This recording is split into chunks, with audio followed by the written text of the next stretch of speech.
13 Action News begins with breaking news. We are back with unrest in Las Vegas. We're now in our third night of protests. This is a live look at downtown Las Vegas, where protesters have been gathered since as early as 5 o'clock this afternoon. They are demanding justice after the death of George Floyd at the hands of a Minneapolis police officer. Metro estimates between 1,500 and 2,000 protesters have been out tonight. Officers say several arrests have been made, but it's not clear how many. We're told what remained a peaceful protest for hours has turned violent. Protesters have vandalized cars, broken windows, and continue to throw objects, including Molotov cocktails. Officers say they were forced to deploy tear gas. Now you can see people breaking windows at the federal courthouse. We're going to bring up that video. This was about within the last hour or so. You can see someone breaking that window with a hammer, people cheering, and people still with their signs and taking video. That is again at the federal courthouse. Other people also broke into a pawn shop and started looting it. Now this is at Easy Pawn on Las Vegas Boulevard. In one of those videos, the first one, you can actually hear protesters yelling for those people to stop looting, to stop breaking the windows, saying that they did not want this to turn violent. Now here in Las Vegas, we have live team coverage tonight. Austin Carter, Ross DiMattei, they are both standing by. But first, let's get started with Austin Carter tonight. Austin, what are you seeing right now? What has transpired in the last hour or so since we've been on air?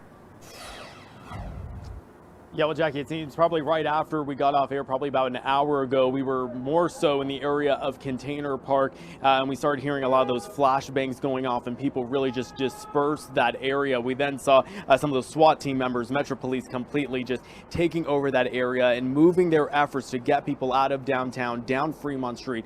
So it's the Fremont Street experience. Since then, we have just really been seeing a lot of chaos still happening here in the downtown area. Now, we are perched above here at 4th and Carson Street. I'm going to have my photographer Stephanie push in here on this wall of Metro Police vehicles, Metro Police officers as well. You can see all of them suited up in that gear, a lot of that body armor as well. And we've been seeing police agencies out here from across the valley. You can see that white one right there appears to be a North Las Vegas police cruiser. Now, just to our left is the Easy Pawn, also right here near the intersection of 4th and Carson. That's where we were seeing some videos on social media and some reports of vandalism happening over there. And as far as what's on the ground, well, we are still hearing flashbangs. We heard one, I'd say about 5 minutes ago, just before we came to you live here on the on 13 Action News at 11.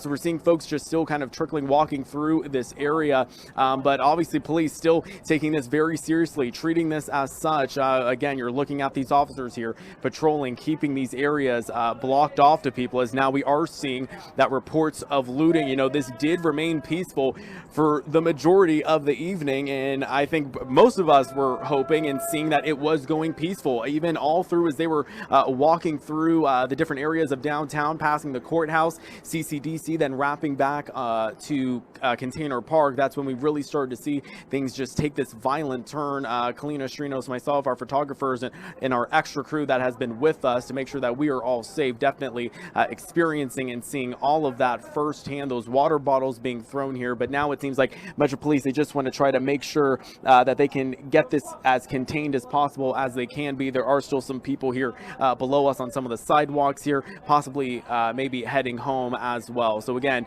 for the remainder of the evening, what it looks like, we're just going to continue to see one last look here as these officers continue to patrol these areas here in downtown. Now, some of the bigger streets here, like the one you see right here below us on Carson, that remains open to vehicle traffic. We've been seeing a lot of people making their way in and out of this area. So it seems like there are certain areas they are blocking off, especially in front of that Easy Pawn there, where we did have that report of looting happening.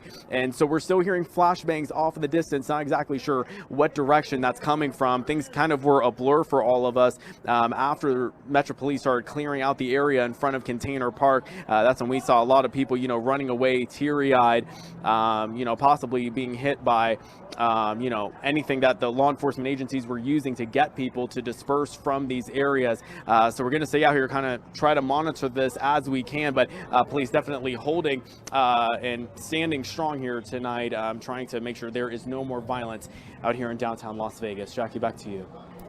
Yeah, Austin, thank you for kind of giving us the scene there, showing off what's going on. Metro does say that 50 people were looting at that Easy Pawn, so we did just get that number confirmed by Metro. Now we're taking a look from Chopper 13, and we do want to check in with Ross DeMattei. And Ross, we were on air just an hour ago showing just how large the groups of protesters were, and it's a much different scene here at 11:06.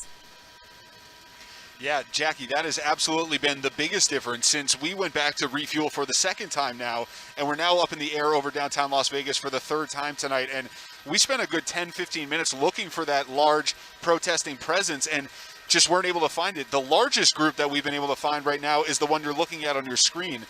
This is a line of Metro police officers. We believe that there may be a SWAT team in there as well, but they have been standing united side by side and moving east along Fremont Street and basically dispersing any protesters. In fact, we can tell you just moments ago, we watched as that line of Metro police was confronted by one lone protester who was kind of walking backwards, but still within 5 or 10 feet of this line of Metro officers. And as soon as they got close to that protester, they then charged in and definitely detained that protester. And at that moment, that was when the police lights went dark and we couldn't really see exactly how it went down, but it was clear that they tackled this protester and put them into custody. So that's just one of the scenes we're seeing here. But this line of Metro officers is moving efficiently east on Fremont Street and dispersing any protesters that are remaining along Fremont Street. Jackie? Yeah, Ross, thank you so much for that. And we do want to check in with Kalina Strinos. We mentioned that Metro say that they were forced to deploy some tear gas. We know that our crew, including you, Kalina, were actually involved in that. You actually felt, you were coughing, you said that it was painful. And I would love for you just to kind of describe that experience. What exactly happened? Yeah, we were at the Container Park area at the time. We were actually around the corner trying to reload an extra battery to make sure we had enough battery power for our live shot. And right at that moment, we just saw a huge crowd running in our direction. We all kind of turned to see what was going on, and we were just a few yards away from where the tear gas was deployed. You could just see people coughing. I've never heard coughing like that before in my life, crying.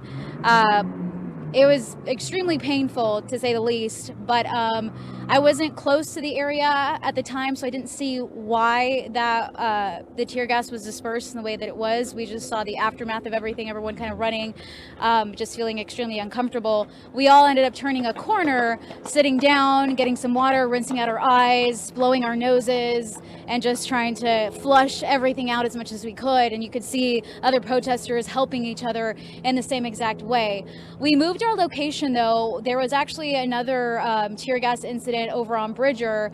Now we are at 6th and Fremont here, and we were following officers. I'm not quite sure if you can see that, but down in that area, we saw SWAT officers here. We also have Metro who are still here as well. And we've been following them from down the street, from down 6th Street. They've been moving protesters along this area. I want to say shooting some type of rubber bullet into the crowd. Not quite sure when that additional tear gas was dispersed at the time, but now they've moved down in this direction with the SWAT team, with the additional officers, and continue to push some of the protesters out in that direction. When you're walking and heading through this area, you'll just see all the water bottles that we saw thrown in the air at the previous location. You can see it kind of scattered across the ground here. There's graffiti across El Cortez Theater right across from us right now. BLM, Black Lives Matter. Of course, this is all in response to the death of George Floyd out of Minneapolis. So this is going to continue to be a fluid situation. Where we are, it is extremely quiet, but I know in some other areas it hasn't been the case. But for now, what I've seen from Container Park, aside from the tear gas incident and some of the water bottle throwing, a lot of the protesters were just encouraging each other to keep everything peaceful and keep everything calm, that they really wanted to make sure that their voices were heard tonight. It's it's interesting to see what your photographer was just showing there. Trash cans turned over. We see tags, graffiti on the walls around you. We did show the video moments ago, an intense scuffle between protesters and police. We're going to show that one more time. And this is, Kalina, where you said that tear gas was deployed. And you can see how sort of intense that moment was. And I just want to ask you, Kalina, are you doing okay now? I mean, you said that you did have to kind of rinse out your eyes and that you were coughing a lot, but are you doing okay now an hour after this happened? Yeah, it still kind of burns. I know we have other people in our crew. It was the same exact reaction. So for us to be not right where the tear gas was deployed, to feel the way we were feeling and have that effect, I can't even imagine what it was like for people who were right where the tear gas was at. So it definitely was not a pleasant experience, to say the least. However, we're all doing okay right now. I do want to mention, I actually spoke to a woman earlier today, one of the few people that wanted to talk to us, who mentioned that she has an 8-year-old son who she came out to the protest for. He wasn't with her, but she said the reason why she was here was for him. So if we have that soundbite, I'd love to listen in.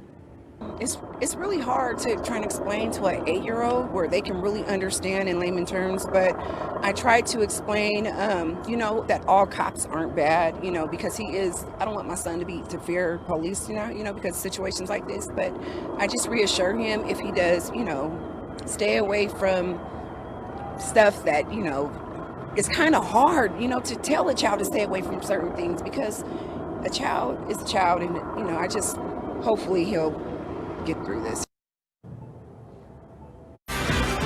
4:35 now. The health department says a delay in lab reports is what led to a huge spike in COVID-19 cases this weekend. Saturday, 1,100 new coronavirus cases were reported in Nevada, setting a new record for the number of new COVID-19 cases in one day. And Sunday, more than 800 new cases were reported. Now, one doctor we spoke to says we're not going to see the benefits of the mask enforcement until about 2 to 3 weeks from now. So we're likely going to continue to see some type of rise in cases. According to the state health department, there are now more than 17,000 cases of COVID-19 in our state, and so far 500 people have died.